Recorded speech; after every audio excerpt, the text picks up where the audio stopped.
Solarization और दूसरा है सैनिटाइजेशन। तो सोलराइजेशन और सैनिटाइजेशन को यदि आप आसानी से समझ जाते हैं तो बागवानी में आने वाले समय की जो चुनौती है वो काफ़ी हद तक कम हो जाएगी। लोगों को ये सलाह होता है कि आप यदि कहीं से भी बाहर से मिट्टी लेके आ रहे हैं तो उस मिट्टी को आप 1 से 2 दिन तक धूप दिखाएं, उलट पलट कर धूप की रोशनी दिखाएं, सूरज के प्रकाश में सोलराइज करें। मैं बहुत सारे जगह में पहले जाते रहता था तो मैं ये देखा कि बहुत सारे लोग क्या करते हैं कि एक साइड में कबाड़ जमा कर रखा है और एक साइड में अपने बागवानी कर रहे हैं, फिर मुझे बुलाते थे कि हमारी बागवानी में कीड़े लग रहे हैं। तो जब मैं ये देखा, अनुभव किया, तो मुझे ऐसा आइडिया लगा कि मैंने सबसे पहले जाते के साथ मैं उनको ये बोलता हूँ ये सारा कबाड़ यहाँ से हटा दो। यहाँ पर मित्र कीट और शत्रु कीट का आशय ये है कि जो हमारे मित्र कीट है वो मांसाहारी होंगे और जो शत्रु कीट है वो शाकाहारी होंगे।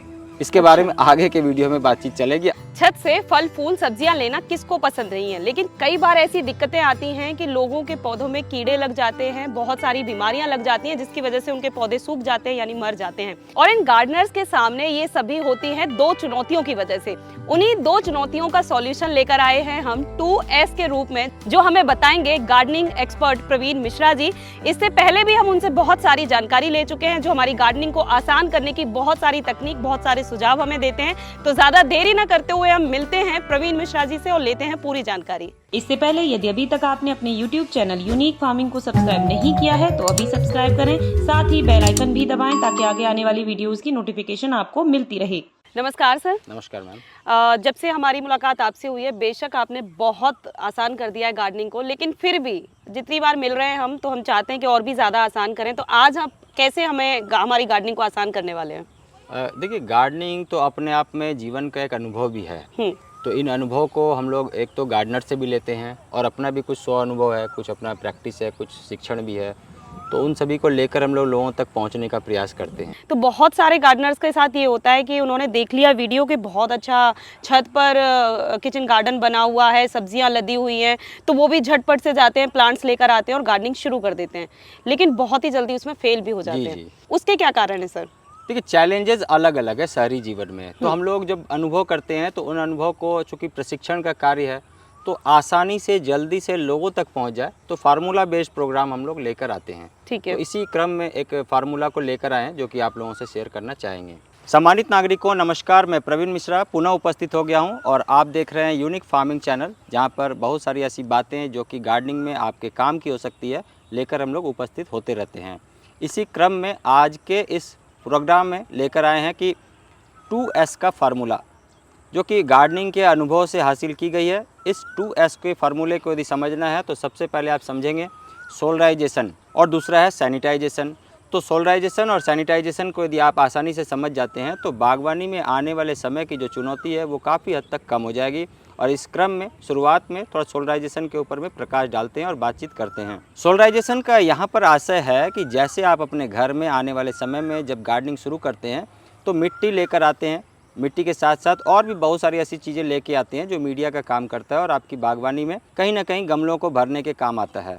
तो हम लोगों को ये सलाह होता है कि आप यदि कहीं से भी बाहर से मिट्टी लेके आ रहे हैं तो उस मिट्टी को आप 1 से 2 दिन तक धूप दिखाएं, उलट पलट कर धूप की रोशनी दिखाएं, सूरज के प्रकाश में सोलराइज करें। ज़्यादा देर तक भी सोलराइज नहीं करना है, क्योंकि यदि आप बहुत दिनों तक मिट्टी को यूं ही पड़े रख देंगे तो आपकी मिट्टी में आने वाले समय में जो माइक्रोबियल एक्टिविटीज़ है वो कम हो जाएगी। इस लिहाज से उलट पलट के 1 से 2 दिन तक ही काफ़ी होता है।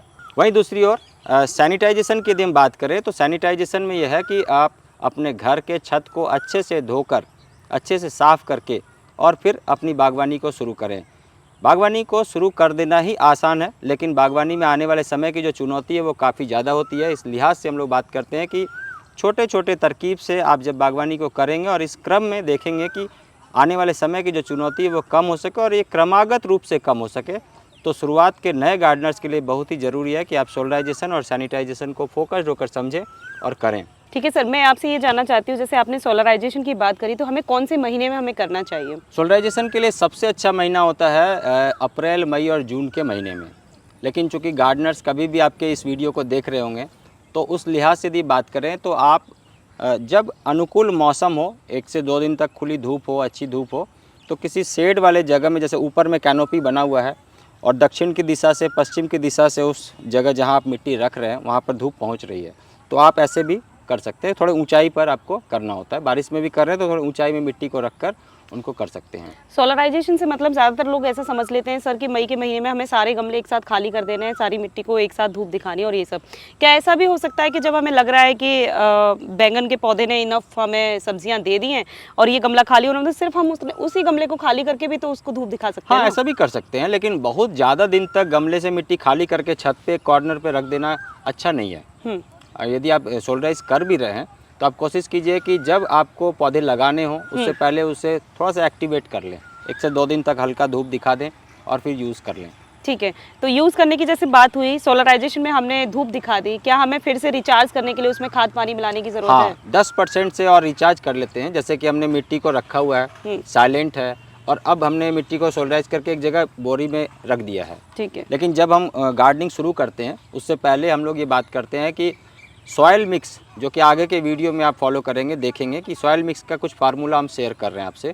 तो हम लोग ये आइडिया देते हैं कि जो आपने सोलराइज की हुई मिट्टी को रखा है, इसे 10% से सोलराइज की हुई पहले से बनी हुई जो मिट्टी है या नया भी बनाकर उनको एक्टिवेट कर देना होता है, मिक्स करके फिर नए पौधे और गमले भरने होते हैं। ठीक है, ये अच्छी चीज़ बताई सर आपने। जैसे दूसरा पॉइंट आपका था सैनिटाइजेशन का। अमूमन लोग ऐसा होता है कि छत पर अपनी छत को नॉर्मली धोते रहते हैं, है ना, क्योंकि गंदगी फैल जाती है, पत्ते गिरते हैं, ये सब होता रहता है। आपके सैनिटाइजेशन में उनको स्पेशली और क्या चीज़ें करने की ज़रूरत है? हाँ, देखिए, अभी तक का अनुभव ये रहता है कि मैं बहुत सारे जगह में पहले जाते रहता था, तो मैं ये देखा कि बहुत सारे लोग क्या करते हैं कि एक साइड में कबाड़ जमा कर रखा है, हाँ, और एक साइड में अपने बागवानी कर रहे हैं। फिर मुझे बुलाते थे कि हमारी बागवानी में कीड़े लग रहे हैं। तो जब मैं ये देखा, अनुभव किया, तो मुझे ऐसा आइडिया लगा कि मैंने सबसे पहले जाते के साथ मैं उनको ये बोलता हूँ, ये सारा कबाड़ यहाँ से हटा दो। ठीक है। क्योंकि हमारे जो शत्रु कीट है उधर छुपने का उनको जगह वहीं मिल रहा है ना। यदि आप कबाड़ न लगाकर इस तरह के बुशी प्लांट लगाएंगे तो यहाँ मित्र कीट छुप जाएंगे।